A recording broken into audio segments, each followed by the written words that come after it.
Hey there, this is Chris. Welcome back to the Kai Shulin project, where last couple times we finally started kind of detailing out the pants. We got the belt on, got the straps, we're getting the folds.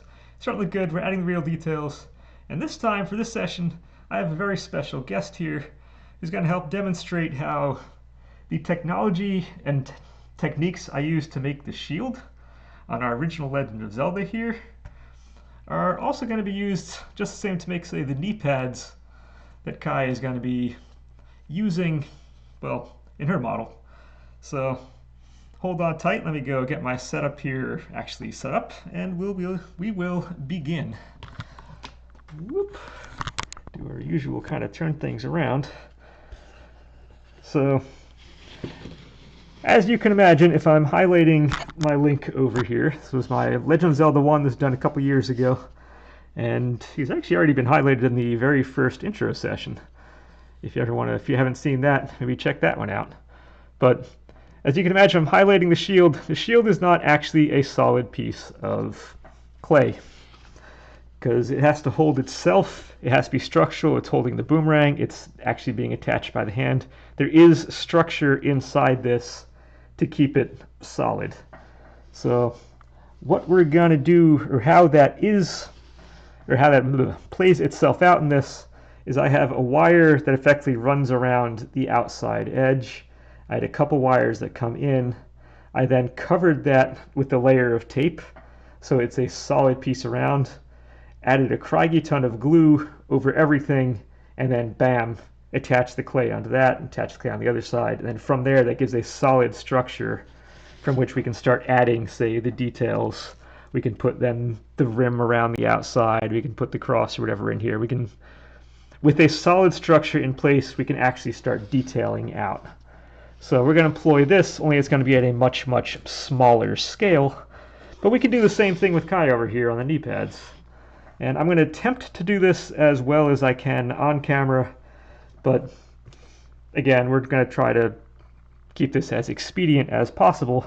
So once again, we have our friend, if you can even see it with the white background back here, we have our friend kind of the twist tie. And we've already gone over how they can be used in the past. They are super, super helpful.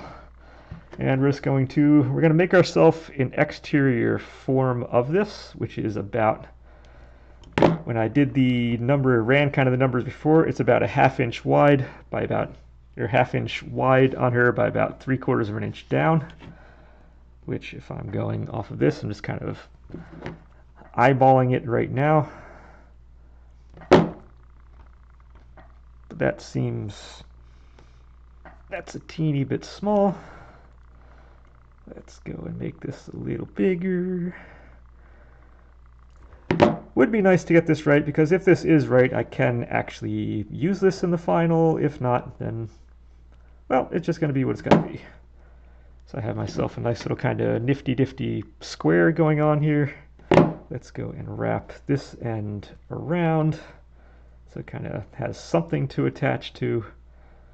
And then I'm going to bend that down, bend out, and I have a little kind of piece I can hold on to. And when this is all said and done, I can then go and boop, bop it right in. I'll be able to take this in and out for painting. I can paint behind it. I'll be able to paint behind this. And once that is done, we will be all in good. So I'm just going to do a couple little tweaks. It's not just going to be a square piece. It's going to be kind of ergonomically going around. So I'm adding just a little bit of a curve to this. Just adding a little bit of a curve. Again, this exterior frame doesn't have to be super perfect. It just has to be kind of close. All right, so we have that piece, which you probably can't see on the camera because it's a twist tie. And then from that, we have our friend the silver tape. This is not duct tape. Duct tape is, at least where I am right now, is not legal for ductwork. It will fail inspections. Instead, we have silver tape, which actually is designed to stick to metal and ductwork and whatnot. And so I'm just going to tape this right on there. You can see it's, bam, it is on. This is way too much tape. So I'm just going to go and cut away some of the excess, because we don't need all this excess stuff. So let's just get rid of it.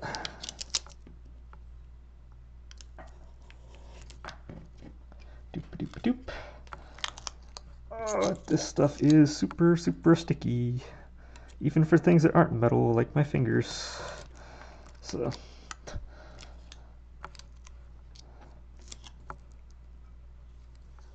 oh, I'm doing really bad. You haven't seen anything I just did.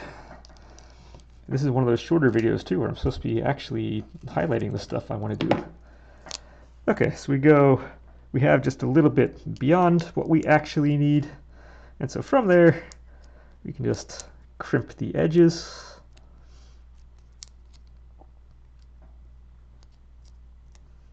Crimp all the edges. And bam, we now have kind of a rough form. If we need to, we can now kind of fold this thing around kind of as we need.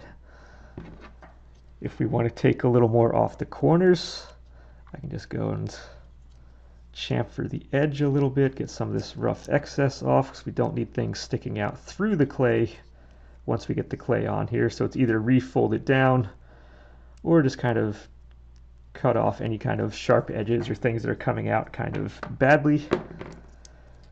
And there we go. We now have the rough shape of the knee pad. So from there, we can now take our friend the pasta roller. I have this already set to the 4mm. And I'm just gonna roll it out a couple times, get the air pockets out of this. And seeing no air pockets in there, and we're a good big piece. That part's good. I like where we are now. We can come back down. And from here we can cut out what we want. I want to cut out a little wider than what this actually is. This gives us some playroom, gives us some stuff to work with. And I want to have two of these pieces actually, not just one, because we need to do both the front side and the back side. Doesn't help to just have one of those sides. So we're going to pull you, pop that, and we're going to pop that. Okay. So that gives us plenty of material to work with. That is good. We take our friend here, the crazy glue. Again, almost any type of glue will work for this. I like using the instant stuff. Again, it's done instantly. And for the money, this particular one, at least in my area, seems to be the best bang for the buck. And we want to kind of cover as much of this as possible. Because if you wind up with air pockets inside, that will become problems. Maybe not on a small scale like this, but on a larger scale, such as the shield over there, that will actually become problems if you wind up with air pockets. So this one, if you're not using a super glue like I am, you can take something else and make sure you kind of cover the entire surface. And now my fingers are all sticky because I put a lot of glue on here. All right, so we're going to come back and we're going to do the same to the back side.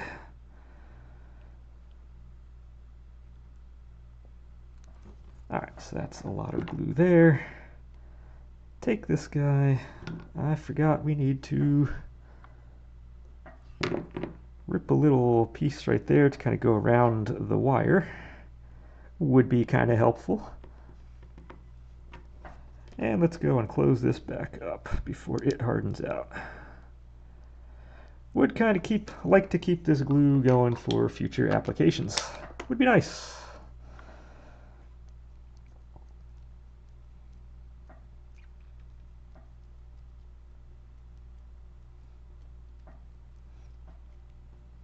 Okay, now I think this works best on smaller applications. Anything, once you start getting larger than this shield, you might need a different type, only because the risk of getting air pockets and whatnot in here is so much more increased as scale goes up, that it just, in my mind, the smaller the scale, I think this works better at.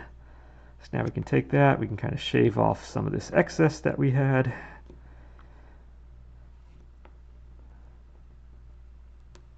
You can kind of go by feel where the metal kind of ends on this. That's kind of the best way to go.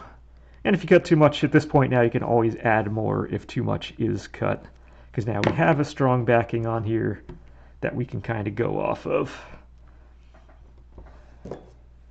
And we're going to see here, right now this is set to 3/4, so I am a little big.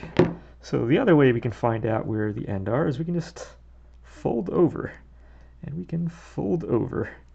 And that kind of tells us exactly where the ends are. And at this point now, it just kind of becomes artwork. How do we get this to read the way we want it to? And now the way that happens is the top and bottom actually come down, or actually come up a little bit more, kind of humps in that, while the sides kind of come in a little bit. So let's see if we can just do, I'm going to do a real quick mock-up on this, and if it works, I do have finished one, or at least a finished one on the side. I can go and kind of compare this to, and then we'll see how well or not well this whole thing has worked. But we might as well go through the entire part. So let's say that's good enough for our first attempt there. Now there's still more on this, because you can see there's actual padding that sticks out a little in the middle. And so to get that, I'm going to run this through one more time. I can get that out of the way. And now to get that center padding, all I'm going to do is take you down here, and we're just going to trace what we have right here. Pretty much trace exactly what we have.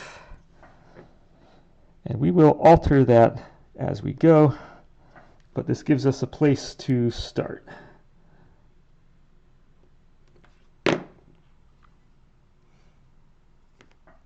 That's out of the way, that's out of the way. Okay, that stuff is now scrap.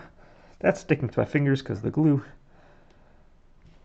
And that is now our rough sizing.